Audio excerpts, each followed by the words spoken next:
Hello everyone, today I will be discussing the evolution of the doll brand known as Once Upon a Zombie. Before I start, go check out Zombie Princesses who helped me gather a lot of this information. Go check them out on TikTok. I will be covering 10 chapters such as the artwork, toy fair, and what they're doing today. So without further ado, let's start the video. Once Upon a Zombie was officially created in 2013, created by Wowie, the toy company, with the licensing of Toon Studios of Beverly Hills. The dolls were consisted of the 6 core original princesses by Disney, gone zombified in some way that correlates with their story. Toon Studios was genuinely just an off-brand version of Disney that would slap on their version of the princesses on quite literally anything. I don't know why. Their core focus was just promoting off-brand Disney versions of their princesses with a whitewashed Pocahontas. That's just so awesome, right? Toon Studio did have their own dolls separate from Once Upon a Zombie, but I'm not gonna get too much into them, but they were just like the lousy ones that you see at like the 99-cent store. Also, I found cool that this Ariel doll had a Once Upon a Zombie like artwork on her box. I think that was kind of cool, but whatever. Okay, now that we just got like the whole point of Toon Studios, I'm gonna go on to Toy Fair 2013. The dolls made their big debut in 2013 with Sleeping Beauty, Belle, Ariel, Rapunzel, Cinderella, and Snow White. Now, the dolls did have a slight different change from the actual release version of the dolls, most likely because they are a prototype, but alongside the dolls that were shown on display, there were also prototype versions, very early versions of the dolls in concept art and boxes, which had very different body types and like whole like different concepts in general. I found it interesting how this version of Sleeping Beauty has more of an identical outfit to her art shown on the box compared to her official released version of the outfit. The dolls were perceived very well for the most part, but only complaints would be people saying that they don't have shoes. But like, they're zombies, like what do you expect? Like, but for the most part, they were pretty successful for the first launch, especially for it being a competitor's brand by a smaller company. That was pretty much it for 2013 Toy Fair. So I'm gonna touch on the artwork, which, yeah, because it's a mess. With the dolls alongside, you're gonna get the artwork, and the artwork was literally all over the place. It wasn't bad, but it was just really inconsistent. And the only consistent reason why it was changed was to match a future lineup with the deluxe pack of the dolls with second outfits. I did want to mention that Melaine Newman was in charge of the artwork of the dolls. You can go check out her website. You can scroll and you'll find like old archive of her doing the Once Upon a Zombie artwork. Now, Toy Fair 2014 has to be like the biggest tragic moment of Once Upon a Zombie history, because we were shown zombie versions of Alice, Tinkerbell, and Pocahontas alongside the outfit packs and deluxe dolls and more. The dolls were only shown in Europe for Tinkerbell, Pocahontas, and Alice, and in the US they were only shown in the boxes like shown in the video. Now, these dolls were never released. The only one to be released after this is Alice, but yeah, Alice looks very different compared to the Toy Fair version.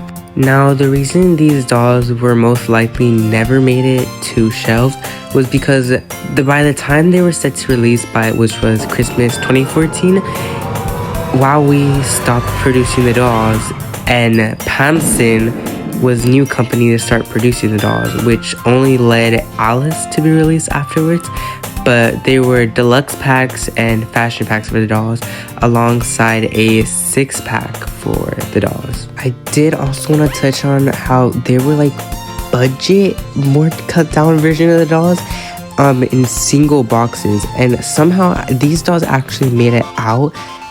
I don't know how, because one of the boxes resurfaced on eBay and it was for Belle, and I wasn't able to get my hands on it, but I was like, wait, this looks different, and I recognized it. And so I don't know. These dolls had to make it out somehow, like in storage units by employees. These dolls have to be somewhere in the world. Alongside the doll series, they had a planned webisode series, which was supposed to have 12 episodes. And Once Upon a Zombie only shared a trailer of it, but it was only released by not Once Upon a Zombie, but Monster Flips USA, who said it was a project for one of his clients, and he was in charge of it. And he was in charge of working all the animation aspects, although there is someone else on Instagram who is also in charge of animation, which I found it pretty confusing. But it was released like 2016, I'd like to say, around the time the doll series was already supposed to end by now. Now I've actually gone into contact with the person of animation, and it took like forever because they would like I would like try to ask and they'd leave on scene, but then they finally got back saying that he'd have to look through old files. And that was like one of the only responses I got, because I'd wait and finally they'd be like, okay, you have to be patient now. And that, mind you, that was 2 years ago, so I just gave up. But luckily someone else had better luck and was able to get Sleeping Beauty's castle alongside Ariel's like home. Someone else that's better at like explaining it to me is Once Upon a Zombie France or Pimiki Meow. So if you see their videos, they're like better at explaining the animation. Now, the second wave of dolls is really when everything started going like downhill for Once Upon a Zombie, as it already wasn't very popular, but like this was like its end point at this point. The dolls were no longer produced by WowWee, most likely since WowWee was scared of getting sued by Disney, but they were now released by Pamson, which, no, that was such a mess. Now, okay, so I actually have two of the Pamson dolls. I have Alice and Second Wave Belle, and I also have out of box Second Wave Cinderella.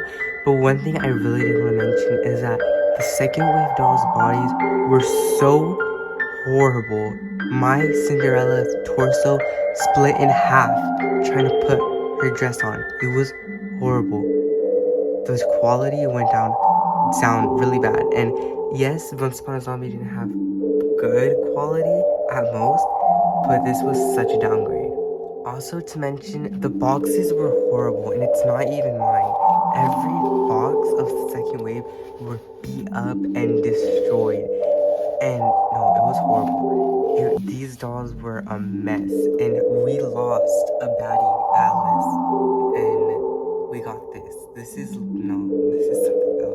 Between the original Alice and Second Wave Alice, I like to say the only difference is the screening and the hair. The dress quality does look different, pretty much. But yeah, that's pretty much the only difference. And to be honest, the only bad thing about Once Upon a Zombie to me was that the hair quality was all polypropylene. But other than that was like bad, and they took everything away from them. They just dumbed them down. I did want to touch on that the dolls were no longer sold in stores, but were now sold online, mainly Amazon. And the only time they were not online was that they were shown for previews. Also, during this time, there were different versions of the boxes alongside Peter Pan that never saw the light of day, and many unreleased products. Like this Rapunzel that has a whole closet, and if you see, there's tiny shoes, like her feet would not fit in those. Like they were just adding anything. Basically, after Pamson released this, there were no new dolls, and Once Upon a Zombie wasn't scheduled for anything in the future. Now, Once Upon a Zombie did do good with their books. Surprisingly, they did, and I see why, as I read both of them. I would say the first book is a lot better than the original, because the second book doesn't really touch on the princesses at all. They're only mentioned, and it mainly focuses on the Wizard of Oz and stuff. But the synopsis is Caitlin Rose Fletcher, and she's our main character, and she enters Zombieland. And for the first book, she stops the Queen of Hearts, and the second book, I'm pretty sure, is the Lord of the Curtain, and she returns to California, Glendale specifically, and she goes into a graveyard this time not with Rapunzel, but with Glinda the Good. It was supposed to be a trilogy, as the second book, as I can tell, it wasn't completed completely, but the third book never came due to low sales, most likely. There's not really much to talk on the book series, other than that I enjoyed it, but other than that, that's all there is to the books. As of now, Once Upon a Zombie has not posted anything in social media for a long time, and at the point that they did, they would post AI concept art, and alongside this they partnered with a AI focused company as well called Elvis, and it was just a mess. And to see, like, it's so much better, and yes, I do like Once Upon a Zombie, but it's so much better to, like, just let the brand go if you're not going to do it properly. Pretty much the only significant thing that came from Once Upon a Zombie's social media was them listing very uncanny prototype versions compared to the original dolls on eBay for like as low as like $5, which consists of Peter Pan, Tinkerbell, like their version of Elsa, and like Pinocchio. I wonder where they're doing now, but other than that, they just post, if anything, AI, and that's pretty much the end of where Once Upon a Zombie is doing with their social media. As of 2025, the dolls have been getting more recognition and more people remembering them, a lot to the fact that the prototype heads of Tinkerbell, Alice, and Pocahontas were listed on AliExpress, and I do have them, and they're really pretty, and it's such a cool addition to add to the collection. As of now, there's not much to touch on the dolls because there's not much news besides the prototype heads on AliExpress. But yeah, that is the end of the video. Hopefully there's more to come, maybe some more files, like old files of the webisode series, or maybe just potential news. I'd love to see it. But anyway, thank you guys so much for watching. Have a great day, night, evening, afternoon. Thank you guys so much, and let's all pray that we get some new news.